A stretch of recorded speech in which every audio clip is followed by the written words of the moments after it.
Welcome to Pods with Posh and Paul, a podcast designed to inspire and challenge listeners through story, experience and insight.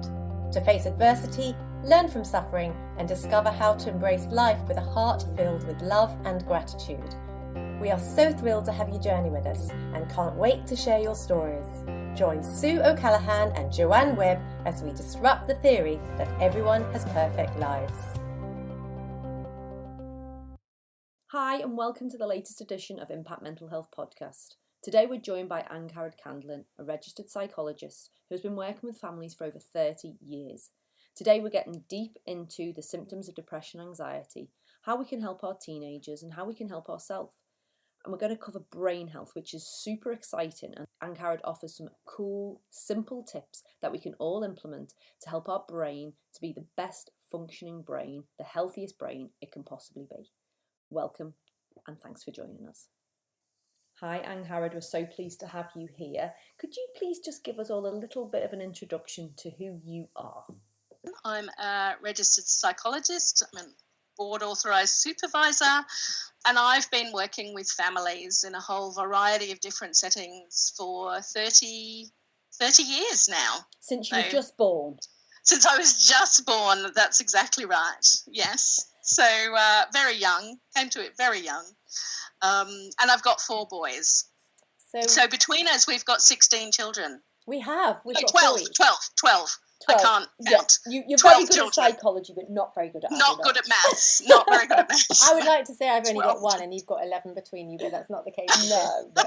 Anyway, we are so excited to have you on board because, as you know, we wanted to chat to you about post-Covid school anxiety and phobia. What does that look like and how do parents manage it? Most England have gone back to school, Australia gone back to school, New Zealand gone back to school, and children have been at home in lockdown for 5 months, 6 months, 8 months, whatever it's been, and used to being at home. What does that actually look like, do you think, in society today?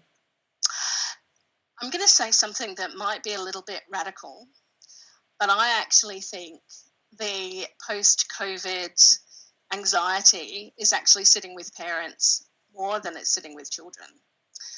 And I think that I'm willing to be challenged on that one, but certainly I have heard much more anxiety from parents than I have from children.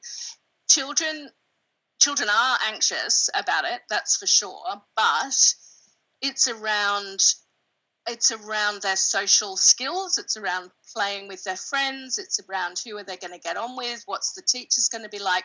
It's actually around those kinds of things rather than COVID itself, at least where I am. And we haven't had a huge issue with children previously. I mean, now we're in this situation where we've got Omicron and it's just everywhere. But previously, there wasn't a huge amount of children who were getting sick from COVID. And if they were, it was reasonably mild. So, but what I would say when we think about anxiety, I want to be really clear and say that parents don't cause anxiety at all. People are anxious about different things, but parents can absolutely impact the anxiety, and they can make it better or they can make it worse in terms of the way that they manage it.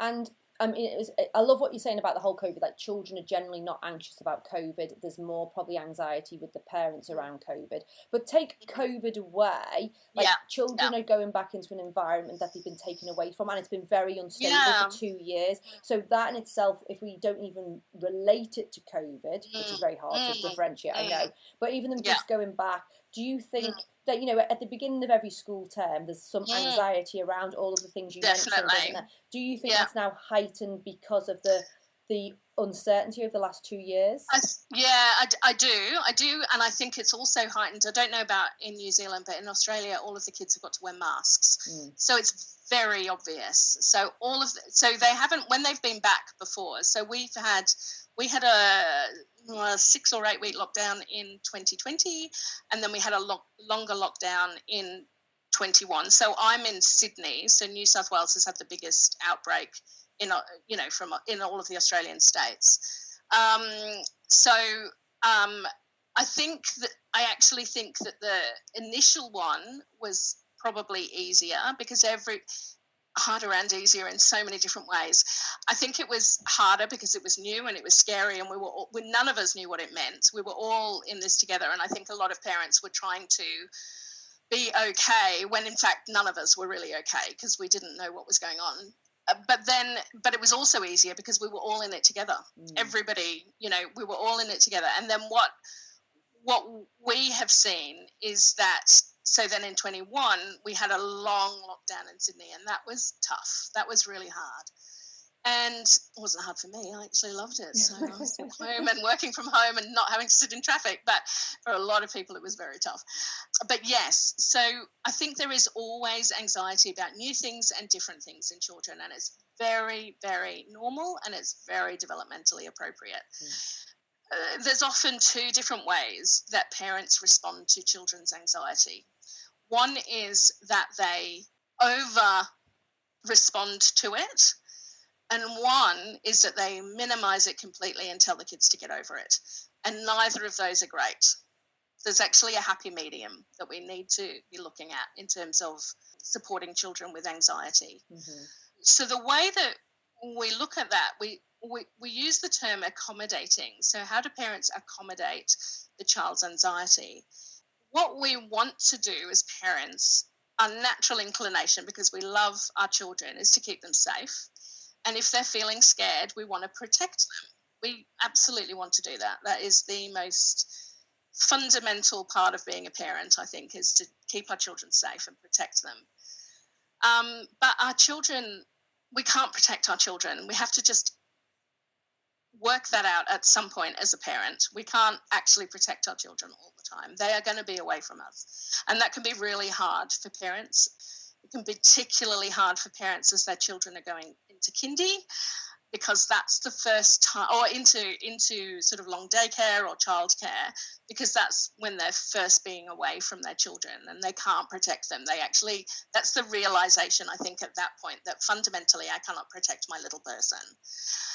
So when our children come to us with anxiety, what we want to do is to say, okay, let me protect you. But in fact, what that actually does is amplify the anxiety. When we accommodate the anxiety, so for example, let's think just about a thing. So we have a child who maybe there has been some incident at school. They come home from school, they're feeling mortified, embarrassed, angry, ashamed, whatever it might be that they're feeling. So they come home, and often kids don't actually articulate that to parents. We all know when we've said to kids, how was your day? And they say fine. And it can be quite difficult to get that out of children. So if you're lucky, your child's spoken to you about it and told you what's happened. But I would suggest that quite a lot of the time our kids are going to say fine and then try and deal with it on their own, depending on their age. And so what happens the next day is they're still holding on to this emotion and these feelings of embarrassment, shame, anger, whatever it might be. And nobody knows about it, so nobody's helped them with it. So what they do is they say, I don't want to go to school because I don't know how to deal with that situation. And it's easier to just avoid it. And it absolutely is easier to avoid it. And so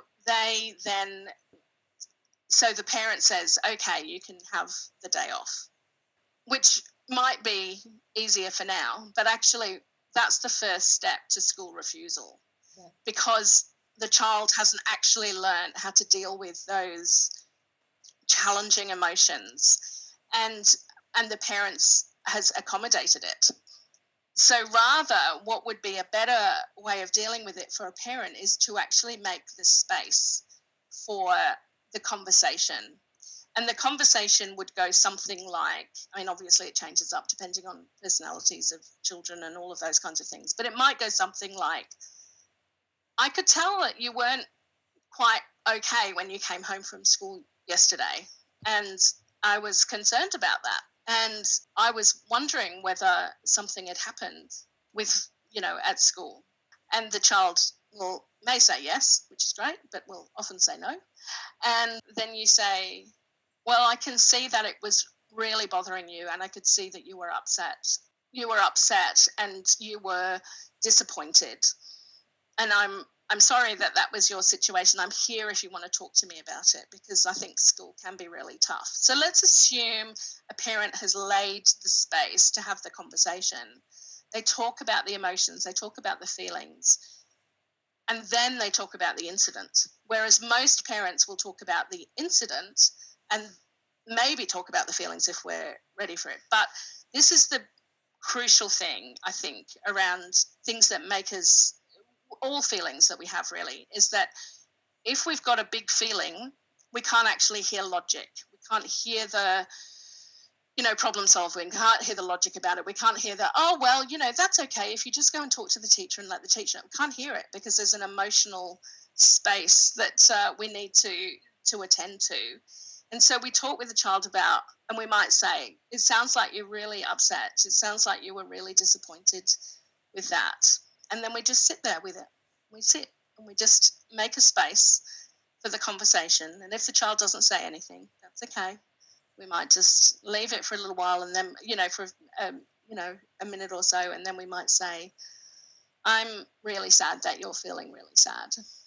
And, I'm here if you want to talk to me about it. And if a parent repeatedly makes that sort of connecting emotion language around that, usually children will start to talk about it. And so it might be that they say, yes, I had a really big fight with Sarah, and she said that my curly hair was really ugly and that I should get it all chopped off.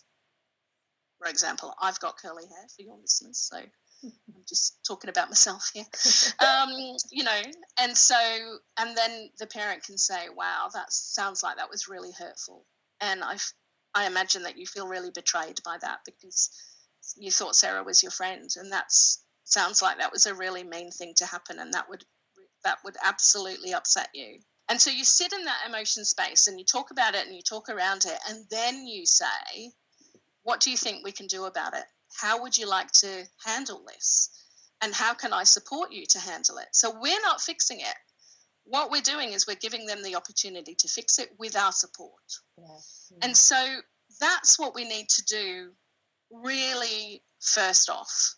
That's connecting and then helping our children problem solve the issue rather than protecting them from it or minimizing it. Because the other thing would be to say, oh, well, Sarah's just jealous because you've got really great curly hair, and she's got really straight hair, and so she's just jealous of you. So don't even worry about it.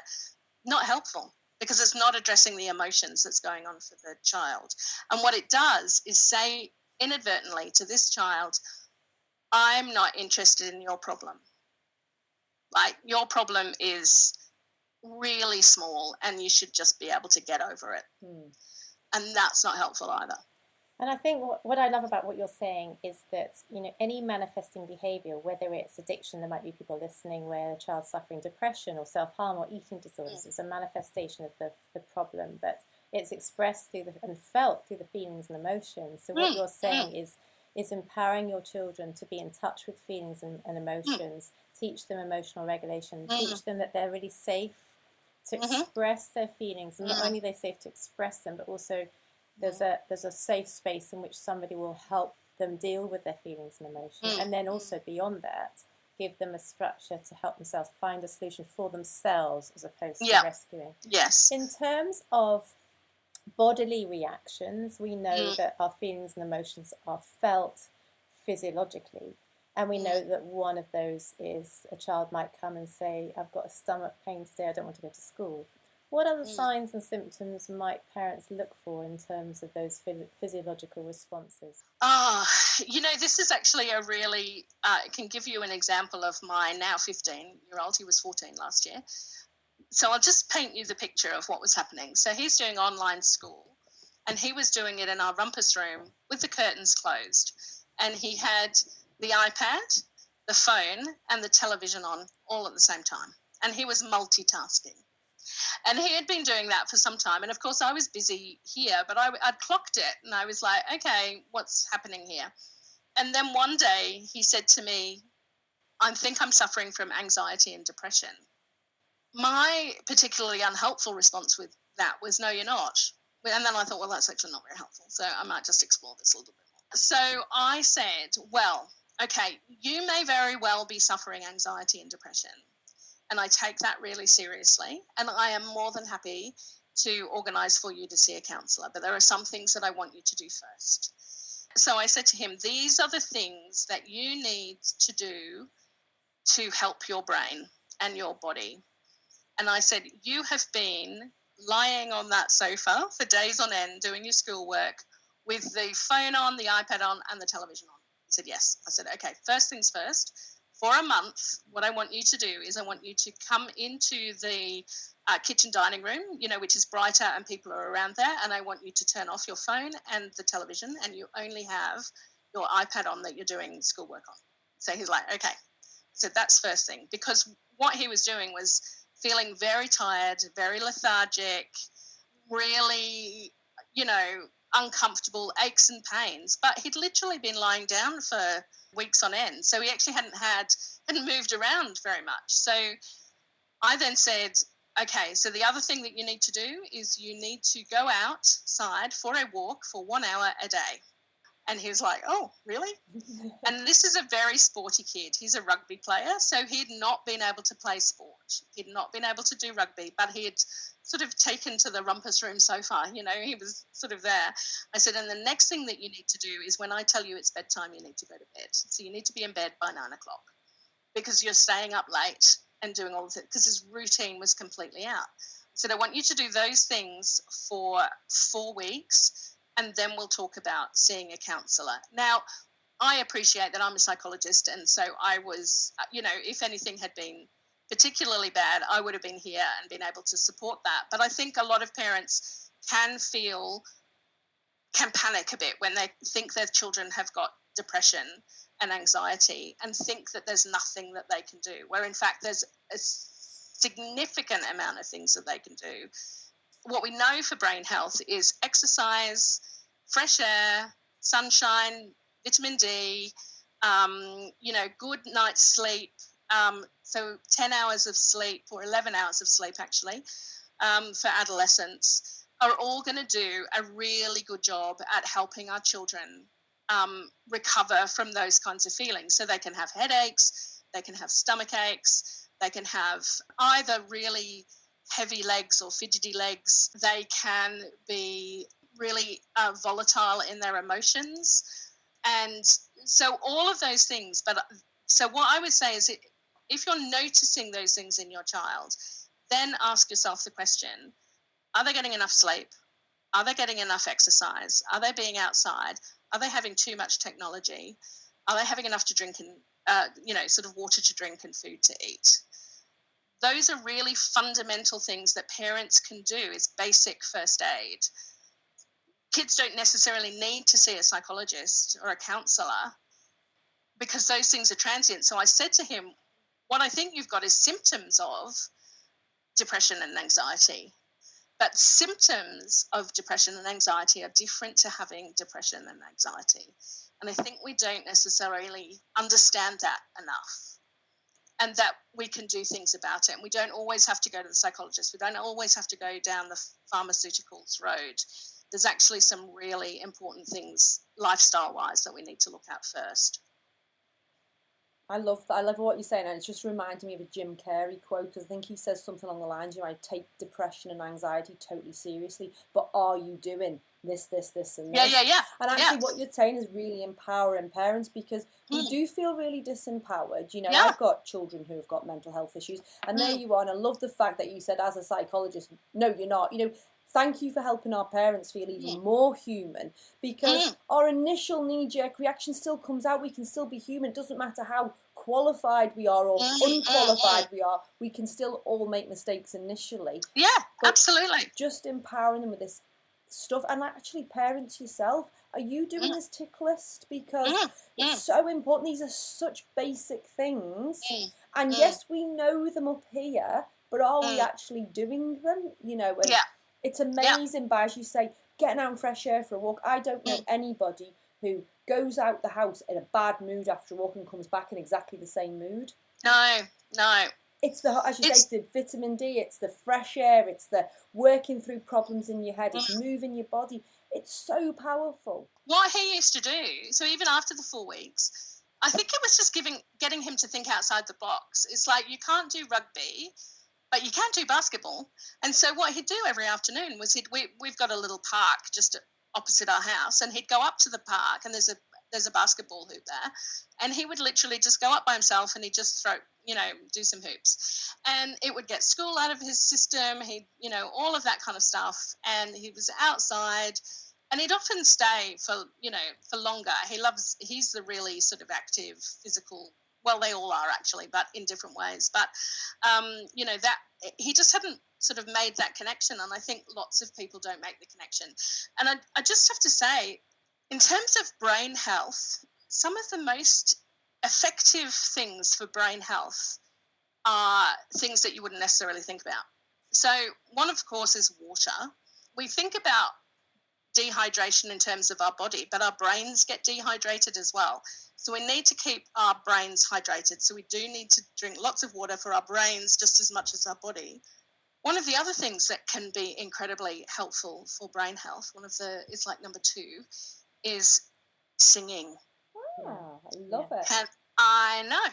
And so and this is the one that's actually impacted me the most, because I sing. I love to sing. I'm a singer, and all of those kinds of things. And of course, we haven't been able to do that during COVID, but that does not mean to say that I can't sing in my living room or in the shower or in the garden or wherever we are. So singing, doesn't matter whether it's in tune or not, but singing. So the thing about singing is that you utilize so many muscles with singing. So your diaphragm, your breathing bigger, there's more oxygen getting in. But it's also just a delight to sing along with a song that you like or whatever. It just brings joy. And those, of course, means that all of those really good hormones start to flood through our brains. Yeah. And we need to be aware of the impact of those hormones and those chemicals on our brains, on our bodies. It's interesting, isn't it? Because in theory, we develop a stress response because we're meant to go and kill our food and eat our food, but or we can be chased by the tiger, so we're in fight, flight, freeze response, and then very naturally, once we've killed our food, we go back into the rest response, which was obviously the brain nerve is the vagus nerve. We know is divided into the parasympathetic nervous system and the sympathetic nervous system. So if we're constantly living in the stress response through overstimulation, through overwhelm, through instant everything in life, overstimulation, but then we never go back into that parasympathetic nervous system, we never activating it. As you say, there's certain things we can do to activate that vagus nerve, and singing is a big one. And also the breathing exercises. Other things you can do are the exercise, because it's actually using the diaphragm for breathing, isn't it? It's actually exercising those muscles. But cold water showers or cold water swimming activated as well. There's so many. And if you look up vagus nerve exercises, there's so many that you can do. I do a list of about 28 with some of my children that I work with. But again, it's understanding that there's a physiological change in your body. The minute you go running, it's not a question of running is really good for you. It's actually creating a physiological change as well to your body. To bring That's right. Back into And what we need to know is that when we've got cortisol and adrenaline flooding through our brains can't grow. Yeah. So we know about, I think the brain is the most incredible organ creation. It genuinely every day astounds me. And so if it's flooded with cortisol and adrenaline, it's not growing. So the plasticity is not there. We're not laying down new neural pathways. We're not strengthening our brain. Whereas if we can do things, so we can do the really physical stuff and the outside and drinking water and singing and exercise, but also relating, connection. Yeah. Connection is so incredibly important. When we have connection, which is what we're talking about when we're talking about being able to talk to your children about their emotions, that's connection. What happens is the cortisol and adrenaline just dissipate, and then those other hormones like serotonin and oxytocin, they start flooding through the brain, and the brain is able to then start moving and plasticity and changing and laying down neural pathways, and all of that kind of stuff is happening. And if we understand that that's the way that the brain works, I think that we can be a bit more focused on what we actually do, and we can do stuff. We're not sort of passengers, you know. We're much more. We're in the driver's seat of our bodies and our worlds and our lives. It's not up to somebody else. And for parents, therefore, organising play dates after school where you've got my goodness, where you can play outside. They can be bored in free time as opposed to organising structure is another really useful tip to parents. Yeah. Don't organise every minute of your time. No. Well, do you know, it was really interesting. So this will make your listeners laugh, but one of the kids really, really desperately wanted a dog. And I'm really not a dog person. We've got lots of cats and all those kinds of things. So I said no to the dog, and then his brother came in and said, "Can we get miniature goats?" And for some strange reason, I said yes. So we have 2 miniature goats. So Archie and Alfie, and there is a point to this, which was that my 12-year-old was off. So he's just started high school this year. It's been a big start to the year, but he actually had to have school. He was off sick yesterday because he had actually vomited. So you know, he wasn't just trying it on. And in fact, he was very disappointed to not being going to school because visual arts and music were on. So even though this is only the second week of school, he's already worked out those are his favourite courses. Anyway, so he said to me, he'd been at home all day, and he said, "Oh, can I take the goats for a walk?" And I was like, "Absolutely, of course, go take the goats for a walk. That's fine. They've got leads, you know, they do." And so we took them for a walk. And then about an hour or so later, I was like, he's not... No noise, no goats, no 12-year-old. I might just go and have a look for him. Anyway, so went for a drive around, and he came home when I was looking for him. But what had happened was he'd just been walking the goats, and one of his friends passed him on the bike and said, "Oh, look, here's the goats." And then they went to the park, and there was a bunch of other kids there from school, and they all just hung out together, you know, and he came home when the other kids went home. And that is so important that kids are able to just do that. It was just organic. I mean, it's fortunate here. It is a very safe suburb that we live in, but you know, just to be able to hang out in unstructured play, unstructured anything really, just the randomness of 2 goats. All of his friends were, you know, like feeding the goats and patting the goats and sitting on the grass in the park with the goats, you know, and that's perfect. Oh, you're an absolute star, Harry, and we know your time is precious, so thank you so much for giving us your time and sharing it with our parents and our listeners. I'm sure everybody will get lots out of it, because at the end of the day, some of these things are really just coming back to basics, and I think we forget how to live basically sometimes in our own primal needs. So let's all start looking after ourselves, get all these things back into life, and just watch those little changes, as you say. It's amazing how the simplest things make the biggest changes often. Yeah, absolutely. Absolutely. Go and sing a song. Yeah. I'd love to say to you, you've got one last tip to leave listeners with, and I rather think it might be to go and get 2 goats. Can I tell you, in terms of laughter, they are hilarious. And in fact, so I work I'm a psychologist, so I work with other psychologists and things, and they like to, when we're online and we're having a meeting or whatever, they do like it if the goats wander in, so that I turn the computer around so they can all see the goats, and that just makes them all feel much better. I love it. Love it, love it. Thank you so much, Harry. You are an absolute star. Hey, it's great to see you. Good to see you too. We're excited to announce that our book, Hate Myself, Hate My Life, a teenage guide to finding self-confidence and inner love, is available for you to buy. Check out our website, www.impact-mentalhealth.com. Thanks so much for being with us today. For us to inspire others to live their magnificently imperfect life, please subscribe and leave us a 5-star review on iTunes or on your podcast app. You can also follow us on Instagram and Facebook at Pods with Posh and Paul. We can't wait for you to join us on our next episode. Love, light and peace.